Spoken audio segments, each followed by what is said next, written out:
नमस्कार, आप देख रहे हैं स्वदेश खबर। मैं हूं उत्कर्ष चतुर्वेदी। 1 फरवरी को निर्मला सीतारमण के टैब से खुलेगा जनता के लिए बजट का पिटारा।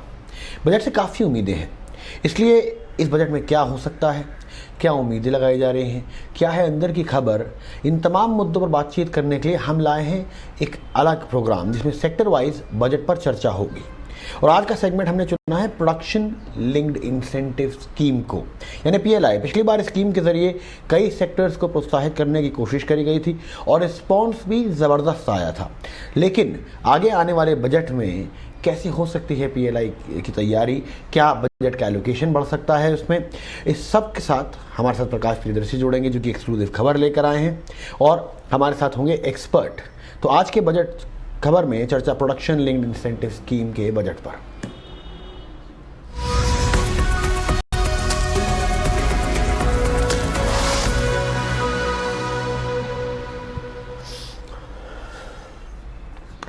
चलिए, सरकार ने अब तक 10 सेक्टर्स में पीएलआई स्कीम की घोषणा की है और हर पीएलआई स्कीम का जो रिस्पॉन्स है वो भी शानदार आया है। लेकिन ईटी नाउ स्वदेश को मिली जानकारी के हिसाब से कई और सेक्टर्स में भी पीएलआई स्कीम के बारे में बात हो सकती है और जो करंट एलोकेशन है सेक्टर्स में वो भी बढ़ाया जा सकता है। क्या है पूरी खबर, इसके साथ प्रकाश प्रियदर्शी जुड़ रहे हैं। प्रकाश, जो रिस्पांस मिला हर सेक्टर से उसमें अक्सर ये बात कही गई कि रिस्पांस इतना अच्छा है, थोड़ा एलोकेशन बढ़ा दिया जाए। क्या ये मांग कई सारी इंडस्ट्रीज की पूरी हो जाएगी और क्या कोई और भी सेक्टर्स हैं जो इस पूरी स्कीम में जुड़ सकते हैं? जी बिल्कुल। अब जब सरकार दायरा बढ़ाने की कोशिश कर रही है तो दो तरीके से होगी, जैसा कि हमें सूत्र बता रहे हैं। एक तो ये कि कुछ नए सेक्टर्स इस लिस्ट में शामिल हो जाएंगे। पिछले बजट में जैसा कि आपको याद है 10 सेक्टर शामिल किए गए थे पीएलआई स्कीम के लिए, 3 की घोषणा पहले हो गई थी, तो टोटल 13 सेक्टर, और इसमें अब कुछ और सेक्टर शामिल हो सकते हैं। कौन से सेक्टर शामिल हो सकते हैं? तो सबसे इंपॉर्टेंट ये है इलेक्ट्रोलाइजर्स की मैन्युफैक्चरिंग बढ़ाने के लिए सरकार पीएलआई की घोषणा कर सकती है। वो इसलिए क्योंकि सरकार पहले ही ग्रीन हाइड्रोजन मिशन की शुरुआत कर चुकी है, प्रधानमंत्री उसको लॉन्च कर चुके हैं, लिहाजा इलेक्ट्रोलाइजर्स की मैन्युफैक्चरिंग बढ़ाना जरूरी होगा। सूत्र हमें बता रहे हैं कि इसके लिए करीब करीब 15,000 करोड़ रुपए के पीएलआई स्कीम की घोषणा की जा सकती है और अगले 5 सालों के दौरान सरकार की कोशिश यह है कि करीब करीब 10,000 मेगावाट की कैपेसिटी के इलेक्ट्रोलाइजर्स की मैन्युफैक्चरिंग जो है वो हो। जो नोडल मिनिस्ट्रीज हैं, जो इससे रिलेटेड मिनिस्ट्रीज हैं, वो पहले से ही इस पर काम शुरू कर चुकी है, लेकिन इसकी औपचारिक घोषणा बजट में की जा सकती है। इसके लिए ऊर्जा मंत्रालय ने वित्त संपर्क भी किया है। साथ ही साथ ये भी जानकारी हमें मिल रही है कि पावर सेक्टर के लिए एक और पीएलआई स्कीम की घोषणा की जा सकती है। एक पहले से चल रही है, एक और घोषणा की जा सकती है, लेकिन इस बार जो घोषणा होगी वो होगी ट्रांसमिशन सेक्टर के से संबंधित जो इक्विपमेंट्स हैं, ट्रांसफार्मर से संबंधित जो इक्विपमेंट्स हैं, उसकी मैन्युफैक्चरिंग के लिए, क्योंकि इसका बड़ा हिस्सा जो है वो इंपोर्ट किया जाता है और ये सिक्योरिटी के हिसाब से काफी सेंसिटिव एरिया है। लिहाजा सरकार इसके लिए भी एक मैन्युफैक्चरिंग स्कीम की पीएलआई स्कीम की घोषणा कर सकती है। साथ ही साथ सोलर सेक्टर में सोलर इक्विपमेंट की मैन्युफैक्चरिंग के लिए, सोलर पीवी इक्विपमेंट्स की मैन्युफैक्चरिंग के लिए ऑलरेडी एक स्कीम, पीएलआई स्कीम की घोषणा हुई है, जिसके लिए 4500 करोड़ रुपए के आसपास का आवंटन सरकार ने किया है। लेकिन सूत्र हमें यह बता रहे हैं कि रिस्पांस काफी बेहतर मिला है। लिहाजा ऊर्जा मंत्रालय ने वित्त मंत्रालय से इस बात के लिए संपर्क किया है कि अतिरिक्त कम से कम 19,000 करोड़ रुपए का आवंटन किया जाए। मतलब ये टोटल राशि जो है वो 24,500 करोड़ रुपए की होगी, क्योंकि काफी कंपनियों ने इसमें दिलचस्पी दिखाई है। साथ ही साथ जो एडवांस्ड केमिस्ट्री सेल बैटरी है उसमें भी काफी कंपनियों की दिलचस्पी है, इसके लिए भी आवंटन बढ़ सकता है। तो ये कोशिशें हैं कि सरकार देश को आत्मनिर्भर बनाए, खासकर मैन्युफैक्चरिंग के सेक्टर में। लेकिन अब ये देखने वाली बात होगी कि किन किन सेक्टर्स को कितनी रकम मिलती है। प्रकाश, आप हमारे साथ बने रहिए। हमारे साथ इस चर्चा को आगे बढ़ाने के लिए सुशील सरावगी, जो कि चेयरमैन हैं KOR एनर्जी से, वो भी जुड़ चुके हैं। सर, सबसे पहला सवाल मेरा आपसे यही होगा कि सरकार ने रिन्यूएबल एनर्जी पे काफ़ी फोकस रखा है पिछले 2 साल में और इम्पोर्ट्स जो हैं उनको कम करने की कोशिश करी गई है। क्या आपको लगता है पिछले 2 साल में जो चीन से हमारा डिपेंडेंस था रिन्यूएबल एनर्जी के लिए, वो थोड़ा कम हुआ है? देखिए, जब से हिंदुस्तान में सोलर का आगाज हुआ है, तब से हमारी डिपेंडेंसी जो है वो चाइनीज इक्विपमेंट्स के ऊपर में शुरुआत से रही है। और वो निकट के कुछ वर्षों में वो डिपेंडेंसी काफी ज्यादा बढ़ती गई है। जैसे जैसे हमारे रिन्यूएबल एनर्जी के टारगेट्स बढ़े हैं, सोलर इंस्टॉलेशन इंडिया में काफी बढ़ी है, धीरे धीरे करके हमारी डिपेंडेंसी भी, क्योंकि उतना प्रोडक्शन इंडिया में नहीं कभी होता रहा है और बहुत सारी ऐसी चीजें जिसका प्रोडक्शन इंडिया में होता ही नहीं रहा है कभी, जिस वजह से हमारी डिपेंडेंसी काफी बढ़ती गई। लेकिन पिछले 2 सालों में जो भारत सरकार ने चाइनीज इंपोर्ट्स को कट ऑफ करने के लिए उसके लिए जो जो स्कीमें लेकर के आए, जिसमें स्पेसिफिकली पीएलआई स्कीम्स हैं जो सोलर मैन्युफैक्चरिंग स्पेशली मॉड्यूल्स और सेल्स मैन्युफैक्चरिंग के लिए जो लेकर के आए हैं, उसका डेफिनेटली काफी अच्छा रिस्पांस रहा है इंडियन इंडस्ट्री से। और जो बड़े बड़े प्लांट्स अब लगने शुरू हो रहे हैं, सिर्फ सोलर मॉड्यूल मैन्युफैक्चरिंग नहीं, सेल्स मैन्युफैक्चरिंग और वेफर मैन्युफैक्चरिंग से लेकर के end to end module manufacturing तक के, तो उनका लगने का प्रोसेस और काफी हद तक शुरुआत हो गई है। लेकिन डेफिनेटली उन प्लांट्स को ग्राउंड पे आते आते अभी वक्त लगेगा और डेफिनेटली आने वाले वर्षों में हम देखेंगे कि हमारी प्रोडक्शन कैपेसिटी इतनी ज्यादा बढ़ जाएगी इंडिया के अंदर में कि हमारा न सिर्फ चाइना से इंपोर्ट करने का डिपेंडेंसी कम होगा, बल्कि इंडिया एक अच्छा एक्सपोर्टर भी बन सकेगा सोलर मॉड्यूल का, जो कि सप्लाई किए जा सकते हैं विदेशों में भी। लेकिन अगर आज के दिन की मैं बात करूं तो डेफिनेटली, क्योंकि अभी थोड़ा वक्त लगता है इस तरह की चीजों को जब से इम्प्लीमेंट होती हैं, फिर सारी जो मैन्युफैक्चरिंग कैपेबिलिटीज हैं वो सारी ग्राउंड पे एक्चुअली आती हैं, प्रोडक्शन शुरू हो पाता है, उन सब चीजों में वक्त लगता है। तो डेफिनेटली आज के दिन तो डेफिनेटली अभी हमारी डिपेंडेंसी है इंपोर्टेड इक्विपमेंट्स के ऊपर में। प्रकाश, ये सवाल मैं आपसे लेना चाहूँगा क्योंकि जो चीज़ हमारे गेस्ट ने हमें बताई कि ये एक लॉन्ग टर्म प्लान है, पर जो फोकस दिख रहा है सरकार का कि हर पीएलआई स्कीम में वो या तो एडवांस टेक्नोलॉजी पर है या ग्रीन टेक्नोलॉजी पर है, रिन्यूएबल टेक्नोलॉजी पर है। तो क्या आप देखते हैं कि जो लॉन्ग टर्म प्लान है सरकार का वो ये है कि अभी तक जो भी बड़ी टेक्नोलॉजीज हुई वो हमने इंपोर्ट करी, हमने अपने यहाँ पे हम लाए हैं, पर सरकार ये चाहती है कि जो अगला फेज हो टेक्नोलॉजिकल डेवलपमेंट्स का अक्रॉस द ग्लोब, उसमें इंडिया कदम से कदम मिला के चले इंस्टेड ऑफ दुनिया भर में देखने के?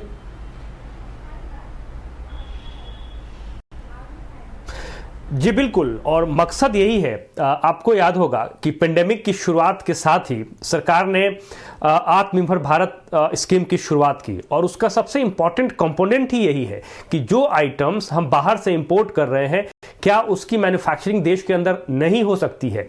मेक इन इंडिया के तहत भी इस तरह के प्रयास किए गए, लेकिन उसके बाद पॉलिसी के लेवल पे बहुत ज़्यादा सपोर्ट सरकार की तरफ से नहीं देखा गया। लेकिन आत्मनिर्भर भारत स्कीम के बाद इसमें काफ़ी तेज़ी देखने को मिल रही है। और ये जो 10 सेक्टर्स जिसकी घोषणा सरकार ने पिछले बजट में की और 3 सेक्टर्स का ऐलान पहले किया गया था, आप देखेंगे कि वो सारे आइटम्स, चाहे आप स्पेशलिटी स्टील की बात कर लीजिए या फिर एडवांस केमिस्ट्री सेल बैटरीज की बात कर लीजिए, सोलर पीवी मॉड्यूल्स की बात कर लीजिए, टेक्सटाइल सेक्टर में जो इक्विपमेंट्स है उसकी बात कर लीजिए, ऑटो सेक्टर से संबंधित जो पीएल है उसकी बात कर लीजिए, वो सारे ऐसे इक्विपमेंट्स जो कि बेहतर ज़्यादा एडवांस टेक्नोलॉजी जिसमें शामिल है, वो इंडिया कंप्लीटली इंपोर्ट पर निर्भर है, चाहे वो चाइना से हो या बाकी देशों से हो। क्या क्षमता इंडिया के अंदर नहीं है, एक बड़ा सवाल था। और सरकार ने इसको ध्यान में रखते हुए इसकी शुरुआत की। करीब करीब 2 साल होने जा रहे हैं, अगर आप 13 सेक्टर्स की बात कर लीजिए, दोनों को शामिल कर लीजिए। लेकिन ज्यादा चुनौती की बात यह है कि कंपनियों की तरफ से दिलचस्पी तो आ रही है। आप देख लीजिए, सोलर पीवी मॉडल्स में 4500 करोड़ रुपए का आवंटन है, लेकिन जितने एप्लीकेशंस आए हैं गवर्नमेंट के पास में, अगर उन सबको अगर आप इंसेंटिव्स देते हैं तो इसके लिए करीब 24,000 करोड़ रुपए की जरूरत होगी। तो ये एक इंटरेस्ट की कोई दिक्कत नहीं है, कंपनियां दिलचस्पी दिखा रही हैं। भारत एक मैन्युफैक्चरिंग हब बन सकता है, एक्सपोर्ट हब भी बन सकता है। लेकिन सवाल यह है कि क्या सरकार क्लियरेंस के लेवल पे और इन पॉलिसीज को जमीन पर उतारने के लेवल पे तेजी से कदम बढ़ाएगी, क्योंकि राज्यों की भी भूमिका इसमें सबसे अहम होगी, क्योंकि ये प्लांट्स आखिर राज्यों के ही अंदर लगेंगे। लिहाजा लैंड, इलेक्ट्रिसिटी, पावर, वाटर, इन सब के लेवल पे क्लियरेंस और अलॉटमेंट कितनी आसानी से होती है, ये देखने की वाली बात होगी। और इसी आधार पर यह तय होगा कि सरकार का आत्मनिर्भर भारत अभियान कितना सक्सेसफुल होता है। प्रकाश, मैं आपके पास आता हूँ। सर, मैं आपके पास आ रहा हूँ। सोलर पीवी मॉडल्स की अगर बात करी जाए, जैसे कि हमें प्रकाश ने बताया कि इंटरेस्ट ज़्यादा है अभी जो स्कीम का अलॉटमेंट है वो कम है, तो क्या जितना अलॉटमेंट किया गया है वो पर्याप्त है या आपको लगता है और अलॉटमेंट की ज़रूरत पड़ेगी इसमें? देखिए, जो सरकार ने ये पीएलआई स्कीम लॉन्च की, उसको हिंदुस्तान के उद्यमियों ने हाथों हाथ लिया और हिंदुस्तान के बड़े से बड़े उद्यमी जो हैं उन सब ने इस स्कीम में बहुत उत्साह दिखाया और वो सब इस स्कीम में पार्टिसिपेट करके अपने मैन्युफैक्चरिंग प्लांट्स लगा रहे हैं। उनको देख के दूसरे उद्यमी भी हैं, वो भी इस स्कीम के प्रति काफी ज्यादा उत्साहित हैं। तो इस चीज को ध्यान में रखते हुए सरकार को डेफिनेटली इस स्कीम को और बढ़ाना चाहिए और फर्दर इसके अंदर में एलोकेशन को इंक्रीज करना चाहिए। इसके अलावा जितना ज्यादा हिंदुस्तान में प्रोडक्शन कैपेसिटी बनेगी उतना ही हम कॉस्ट कम्पिटिटिव हो पाएंगे। तो जब हम सोचते हैं कि हमें एक्सपोर्ट्स करना है तो वहां पे क्वालिटी के साथ साथ में हमारी कॉस्ट कम्पिटिटिवनेस भी होनी चाहिए। तो मैन्युफैक्चरिंग कैपेसिटी को और फर्दर इंक्रीज करने के लिए सरकार को डेफिनेटली इस स्कीम में एलोकेशन को और बढ़ाना चाहिए। पॉलिसी के लेवल पे आपको क्या लगता है सर, किस तरीके के बदलाव की ज़रूरत है? क्योंकि कई बार ये भी कंप्लेंट्स आते हैं कि जो टर्म्स एंड कंडीशंस हैं वो थोड़ा सा हार्श है, तो क्या उसमें आपको लगता है कुछ बदलाव होना चाहिए? देखिए, बेसिकली पीएलआई स्कीम तो डेफिनेटली एक बहुत अच्छी चीज है जो कि इंडियन और ग्लोबल दोनों इन्वेस्टर्स को प्रोत्साहित करेगी इंडिया में मैन्युफैक्चरिंग कैपेसिटी लगाने के लिए। पर उसके अलावा सेंट्रल लेवल पे भी और स्टेट लेवल पे भी फर्दर और जितना कुछ इंसेंटिव्स दिया जा सकता है in terms of land acquisition से लेकर के और बाकी और जो स्टेट स्पेसिफिक स्कीम्स हैं वो देते हैं, जो मतलब क्या कहते हैं, चाहे वो टैक्स इंसेंटिव के फॉर्म में हो, दूसरे या किसी और फॉर्म में हो, डेफिनेटली जितना ज्यादा दिया जाएगा, बिकॉज मैन्युफैक्चरिंग जो है वो एक लॉन्ग टर्म इन्वेस्टमेंट है। तो आप जितना ज्यादा प्रोत्साहित करोगे सेंट्रल और स्टेट लेवल पे उतना ही ज्यादा बिजनेसमैन का इस चीज के ऊपर में रिस्पॉन्स होगा, चाहे वो इंडियन बिजनेसेस हों चाहे वो ग्लोबल फंड हाउसेस हों। पर एक सवाल सा जो आता है वो ये है कि पिछले बजट में भी सरकार ने 3 इक्विपमेंट मैन्युफैक्चरिंग पार्क्स को लगाने की घोषणा करी थी, लेकिन अभी तक ये जो पूरा प्लान है वो अभी तक ज़मीन पे उतर नहीं पाया है। अगर आपको compete करना है एक ऐसे दुनिया में जो बहुत तेज़ी से आगे बढ़ रही है, इस स्पीड से कैसे काम होगा? बिल्कुल एक कोऑर्डिनेशन की जरूरत है और जितना जल्दी हम इसमें दिखाएंगे, बिकॉज क्या होता है कि अभी तो पॉलिसी लेवल पे चीजें हैं, उस पॉलिसी को फिर ग्राउंड लेवल पे आना, उसके बाद उसका इम्प्लीमेंटेशन होना, तब प्लांट्स लगना, तब चीजें जो हैं ग्राउंड पे आनी, तो हर चीज में वक्त लगता है। तो हम शुरुआती चीजों में जितना वक्त जाया करेंगे उतना ही चीजें डिले होंगी। तो डेफिनेटली इस चीज के अंदर में सरकार ने डेफिनेटली अप्रोच दिखाया है और अपनी तरफ से एक्शंस लिए हैं, लेकिन थोड़ा सा और ज्यादा तेजी अगर इसमें होगी तो डेफिनेटली इसका फायदा जो है मिलेगा। चलिए, मेरा आखिरी सवाल आपसे ये रहेगा कि अगर एज एन इंडस्ट्रियलिस्ट आपको कुछ 3 तरह की सुविधाएं चाहिए सरकार से इसमें मैन्युफैक्चरिंग प्लांट लगाने के लिए, वो क्या होंगी? एक लैंड अवेलेबिलिटी, आसानी से लैंड अवेलेबल हो। दूसरा, एक तरह का सिंगल विंडो क्लियरेंस सिस्टम कि आप जो प्लांट बेसिकली लगाने जा रहे हैं उसके सारे क्लियरेंसेस जो हैं वो बड़े आसानी से आपको मिल जाएं। और तीसरा डेफिनेटली एफिशिएंट टैक्स सिस्टम। ये 3 चीजें ही चाहिए होती हैं। चलिए, बहुत बहुत शुक्रिया सर हमारे साथ जुड़ने के लिए। हम आपको हर रोज़ इसी तरीके की सेक्टर वाइज कवरेज लाएंगे इसी शो पे, तो हमेशा यहाँ पे तैयार रहिएगा। आगे बढ़ते और बात कर लेते हैं कि पिछले बजट में भी पीएलआई स्कीम को लेकर काफ़ी सुर्खियाँ थी, लेकिन आखिर है क्या ये स्कीम और कौन कौन से सेक्टर्स हैं जिसने इस स्कीम्स को, कौन कौन से सेक्टर्स हैं जिसमें इन स्कीम्स को लागू किया गया और उनको बढ़त मिली, आइए देख लेते हैं। पिछले साल के बजट में जो बात सबसे अलग हटकर थी वो थी पीएलआई स्कीम, यानी प्रोडक्शन लिंक्ड इंसेंटिव। इस स्कीम का असर इस साल भी दिख रहा है। वित्त मंत्री ने बजट के दौरान ऐलान किया था कि 13 सेक्टर में पीएलआई स्कीम के लिए अगले 5 साल में 1,97,000 करोड़ रुपए दिए जाएंगे, ताकि आत्मनिर्भर भारत बनाने के काम में निजी क्षेत्र की हिस्सेदारी सुनिश्चित की जा सके। जिन 13 सेक्टर को पीएलआई स्कीम में शामिल किया गया था उनमें शामिल थे automobile, aviation, chemical, electronics, food products, medical device, metal और mining, pharma, renewable energy, telecom, textile और व्हाइट गुड्स। इस स्कीम के तहत इन सेक्टरों की कंपनियों को 3 तरह की सहायता देने की बात कही गई।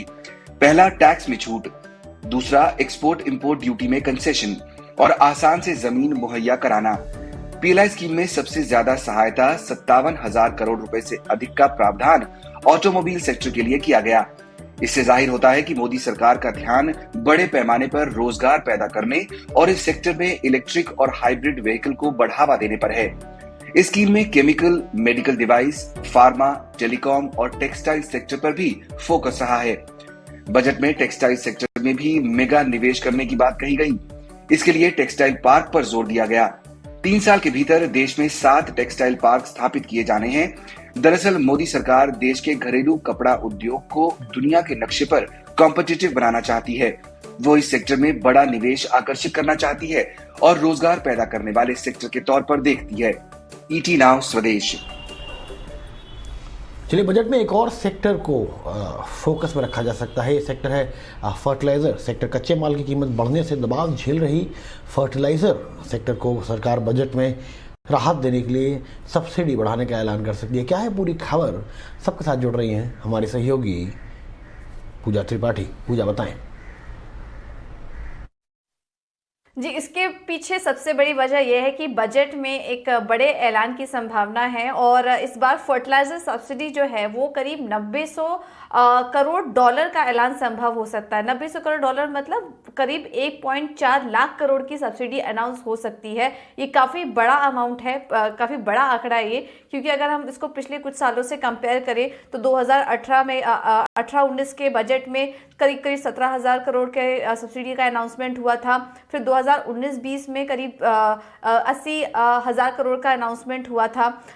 2020-21 का जो बजट आया था उसमें 71,000 करोड़ करीब बजट के ये फर्टिलाइजर सब्सिडी का अनाउंस हुआ था। लेकिन इस बार ये जो आंकड़ा है ये काफ़ी बड़ा नज़र आ रहा है। ट्रेंड आपकी स्क्रीन पर हम आपको दिखाई रहे हैं। इसके पीछे की वजह ये है कि भारत क्यों इतना पुश कर रहा है इस बार की सब्सिडी को। उसके सबसे पीछे वजह ये है कि यूरिया और डीएपी यानी कि डायमोनियम फॉस्फेट, इसका भारत एक बड़ा खरीदार है और इसका जो उपयोग भी होता है एग्रीकल्चर सेक्टर में वो काफ़ी ज़्यादा होता है। एग्रीकल्चर सेक्टर को काफ़ी अहम भी माना जाता है इंडियन की इकोनॉमी के लिए, क्योंकि करीब 15% का कंट्रीब्यूशन यहाँ पर एग्रीकल्चर की तरफ से आता है और 60% वर्कफोर्स जो है वो एग्रीकल्चर सेक्टर की तरफ से होती है। तो इस वजह से इस सेक्टर पर काफ़ी ज़्यादा ध्यान है और जिस तरह से यूरिया और डीएपी के प्राइस में हम लगातार एक बढ़त देख रहे हैं, सरकार काफ़ी ज़्यादा कोशिश कर रही है इनके प्राइस को कंट्रोल करने के लिए, जिससे कि किसानों को, कंपनियों को और एग्रीकल्चर सेक्टर को ज़्यादा नुकसान ना हो। इस वजह से ये सब्सिडी लाने की कोशिश कर रही है और सब्सिडी के जरिए ही प्राइस को कंट्रोल में करने की कोशिश की जा रही है। इसका आकलन आप ऐसे लगा सकते हैं कि अगर यूरिया की प्राइस आप देखेंगे इंडिया में तो भारत जो कुल खपत है यूरिया की उसका करीब 30% तो इंपोर्ट ही करता है। और अगर ग्लोबली प्राइस देखेंगे हम इस वक्त तो यूरिया की जो प्राइस है वो 990 रुपये प्रति टन है, जबकि $990 प्रति टन है, जबकि भारत में उसको $71 प्रति टन के आसपास कैप करने की कोशिश कर रहे हैं। तो अगर इतना बड़ा कंट्रोल सरकार लाना चाहती है तो उनके पास सब्सिडी का ही ऑप्शन बचता है जिसके जरिए वो ये प्राइस कंट्रोल कर सकती है। डीएपी में भी ऐसा ही कुछ देखने को मिलता है। सरकार उसको डायरेक्टली कंट्रोल नहीं कर सकती प्राइस को, तो इनडायरेक्टली सब्सिडी के जरिए इस प्राइस को कंट्रोल करने की कोशिश की जाती है। अगर इसका कुल खपत की बात करें तो कुल खपत का 60% भारत इंपोर्ट करता है और उसके पास चीन से भी करीब 40% का इंपोर्ट आता है, जिसमें कि यहाँ पर रेस्ट्रिक्शन हो रही है तो वहाँ से भी डिले हो रहा है। तो इससे भी प्राइस का काफ़ी ज़्यादा कंसर्न भारत को झेलना पड़ता है। तो ये जो सब्सिडी अनाउंसमेंट हुई है ये काफ़ी बड़ा फैसला होगा सरकार की तरफ से और इसी वजह से हम देख रहे हैं कि कहीं ना कहीं इसका अंदाज़ा था और फर्टिलाइजर शेयरों में काफ़ी ज़्यादा तेज़ी, काफ़ी समय से एक तेज़ी हम देख रहे हैं। अगर पिछले 6 महीने का हम रिटर्न देखेंगे तो चंबल फर्टिलाइजर में देखिए 55% का रिटर्न देखने को मिल चुका है। जेएनएफसी में करीब 40% का रिटर्न ये स्टॉक कंपनी दे चुकी है। इसके बाद दीपक फर्टिलाइजर, जीएसएफसी, फैक्ट, राष्ट्रीय केमिकल, ये कुछ ऐसी कंपनियां जिसमें हम लगातार देख रहे हैं कि एक अच्छी बाइंग देखने को मिल रही है। इस ऐलान जो ऐलान होने वाला है उसकी संभावना के बाद से ये तेजी हम देख रहे हैं फर्टिलाइजर स्टॉक्स में बनी हुई है। चलिए, भारत के बजट को अब कई साल हो गए हैं और इन सालों में छुपा है इतिहास और इस इतिहास में छुपे हैं कई रोचक पन्ने। आइए उन पन्नों को खोलने की कोशिश करते हैं और दिखाते हैं आपको। भारत का बजट जिसका इतिहास करीब 150 साल से ज्यादा पुराना है, जो अपने आप में कई रोचकताओं को समेटे हुए है। जब पहली बार आजाद भारत का पहला बजट पेश हुआ था तो उसमें कोई टैक्स नहीं लगाया गया था। वहीं बजट के दौरान हलवा समारोह का जिक्र ना हो तो बजट अधूरा है। जी हाँ, बजट से पहले नॉर्थ ब्लॉक में हलवा समारोह का आयोजन किया जाता है, जिसमें खुद वित्त मंत्री बजट तैयार करने वाले अधिकारियों को हलवा बांटती हैं और इसी के साथ बजट दस्तावेजों की छपाई की प्रक्रिया शुरू होती है। पहले बजट की प्रिंटिंग राष्ट्रपति भवन में होती थी, लेकिन 1950 में बजट लीक हो गया था, जिसके बाद प्रिंटिंग के काम को मिंटो रोड स्थित सरकारी प्रेस में भेज दिया गया। हालांकि अब बजट के डॉक्यूमेंट्स डिजिटल फॉर्मेट में ही होने लगे हैं। देश के इतिहास में सबसे अधिक बार बजट पेश करने वाले वित्त मंत्री मोरारजी देसाई हैं। उन्होंने 10 बार बजट पेश किया। इन बजट में 8 पूर्ण और 2 अंतरिम बजट शामिल हैं। मोरारजी देसाई ने 1964 से लेकर 1968 में 2 बार अपने जन्मदिन 29 फरवरी को बजट पेश किया। उनके बाद पी चिदंबरम ने सर्वाधिक 8 बार बजट पेश किया है। पंडित जवाहरलाल नेहरू, इंदिरा गांधी और राजीव गांधी शामिल ऐसे प्रधानमंत्री हुए हैं जिन्होंने वित्त मंत्री के तौर पर भी बजट पेश किया है। वित्त मंत्री सीतारमण से पहले संसद में बजट प्रस्तुत करने वाली एकमात्र महिला इंदिरा गांधी थी, जिन्होंने प्रधानमंत्री रहते हुए 1970 में आपातकाल के दौरान संसद में बजट पेश किया था। केसी नेगी भारत के ऐसे वित्त मंत्री रहे जिन्होंने बजट पेश नहीं किया था, क्योंकि वो केवल 35 दिन तक ही वित्त मंत्री रहे। आर वेंकटरमण और प्रणब मुखर्जी भारत के ऐसे 2 वित्त मंत्री रहे हैं जो बजट पेश करने के अलावा बाद में भारत के राष्ट्रपति भी बने। भारत के बजट में नए नए शब्द भी जुड़ते गए। भारत में पहली बार कॉर्पोरेट टैक्स की शुरुआत 1987 के बजट में हुई थी।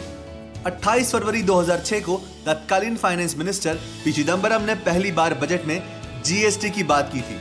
देश की आजादी के बाद 30 साल तक पेश किए गए आम बजट में इंफ्रास्ट्रक्चर शब्द का प्रयोग नहीं हुआ था। यह शब्द 1990 में ही चर्चा का विषय बना था। 1980 तक आम बजट में महिला मुद्दों का जिक्र भी नहीं किया जाता था। बजट में 1982-83 में पहली बार डिजिटल शब्द का इस्तेमाल किया गया था। इसके बाद 2016-2017 के आम बजट में 7 बार इस टर्म का इस्तेमाल किया गया। साल 2017 से पहले तक यानी 92 साल तक रेल बजट अलग से पेश किया जाता था, लेकिन मोदी सरकार ने रेल बजट को पूर्ण बजट में शामिल कर दिया। उसके बाद से सिर्फ एक ही बजट पेश किया जाता है। जनवरी की शुरुआत से मीडिया को वित्त मंत्रालय से दूर कर दिया जाता है ताकि कोई भी बजट संबंधी खबर मीडिया में लीक ना कर सके। इस दौरान वित्त मंत्रालय की सुरक्षा की पूरी जिम्मेदारी इंटेलिजेंस ब्यूरो के पास होती है। ईटी नाउ स्वदेश। चलिए, स्वदेश खबर के इस एडिशन में अभी के लिए इतना ही, लेकिन अपना और अपनों का ख्याल रखें और याद रहे कि कोरोना अभी कहीं गया नहीं है। कोविड अप्रोप्रिएट बिहेवियर का सख्ती से पालन करना है।